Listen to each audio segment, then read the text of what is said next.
தெரியலைங்க. இனி நான் எத்தனை நாளைக்கு இருக்க போகிறேன்னு தெரியல. தலைவலி தலைவலி சாப்பிட்றேன், அந்த வாமிட்டிங் வர மாதிரி இருக்குது. டாக்டர் இந்த மாதம் சர்ஜரி பண்ணலான்ட்ருக்காரு. செகண்ட் சர்ஜரி பண்ணால் பொழைச்சிக்கிட்டேன்னா இன்னும் கொஞ்சம் வருஷம் அவ்வளோதான். இல்லைன்னா இப்போவே அதான் எனக்கு ஒன்றுமே புரியல. எல்லாம் ஞாபகம் மறதியாக வந்துட்டுருக்கு. கையங்காலும் ஃபிட்ஸ் வர மாதிரி நைட்டு உதறுது. நான் அப்படியே பீரோ கிட்ட படுத்துருக்கிறதுனால எப்படியோ அப்படியே நான் கண்ட்ரோல் பண்ணிப்பேன். அந்த காலை நல்லா சுள்ளுன்னு இழுக்குது. அதுக்கப்புறம் ஒரு 7-8 டைம் இழுக்குது. தெரியலைங்க கடவுளே, எனக்கு எப்படி என்ன நடக்க போகுதுன்னு தெரியல. என்ன நடந்தாலும் சந்தோஷம்தான்.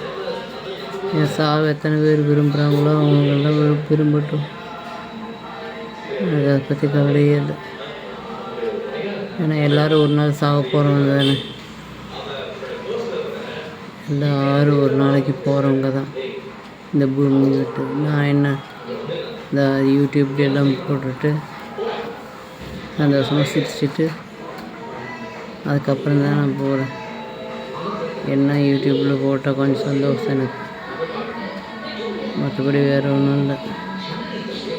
அதை நீங்கள் நினைப்பீங்கள்ல, சிரித்து கிண்டல்தனமாக ஒரு சின்ன சின்ன வீடியோலாம் போட்டாங்கன்னு நினைப்பீங்கள்ல, அதுதான் எனக்கு ஹாப்பி. தலைவலியோ தலைவலி விடுங்க, அதை என்ன சிரிச்சுட்டு சொல்லுவேன். ஓகே பாய் நண்பர்களே. எனக்கு ஷேர் பண்ணி விடுங்க, லைக் பண்ணுங்கள், சப்ஸ்கிரைப் பண்ணுங்கள்.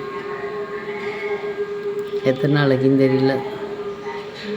பொழைச்சிட்டேன்னா இன்னும் கொஞ்சம் நாளைக்கு இருப்பேன். தலைவலி மரண வலியாக இருக்கும். தேங்க்யூ.